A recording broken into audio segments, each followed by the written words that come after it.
Ijoolleen Itoophiyaa manneen hidhaa Riyaad keessatti argaman baay'inaan rakkinaa fi gocha hamaa keessatti argamuu isaaniitu oduun dhagahame. Keessayyuu manneen hidhaa keessatti kan gocha haalaan hammeenyaa fi erga isaanii dhiitamuuf dargaggoonni Itoophiyaa kun haala hammeenyaa fi haala yaachisaa keessa jiraachuu dargaggoota achirraa odeeffannee nu qaqqabeeti jira. Dargaggoonni kun egeree fuula biyyattiidhaaf kan misoomaaf biyyaa bahan biyya keenyatti nagaan deebi'uudhaaf nagaan ammoo nagaan galuudhaaf barbaannaa jechuudhaan dubbatan.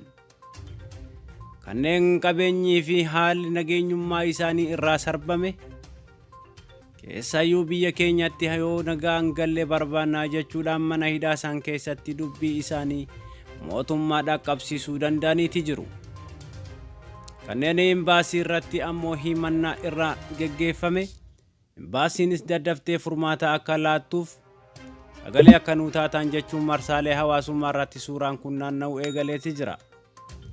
Akka suuraan kun himutti yeroon kun yeroo ho'aatiif yeroo haalaan hammeenya waan ta'eef dhibeefilleen saaxilamuu ni dandeenya jechuudhaan mootummaa Itoophiyaatti iyyatanii jiru.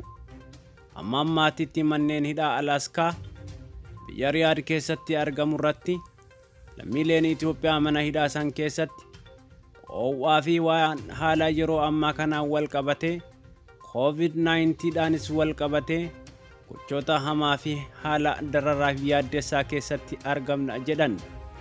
Lammiilee Itoophiyaa kan biyya Yemen ilaallate haaluma kana keessatti argamutu himama.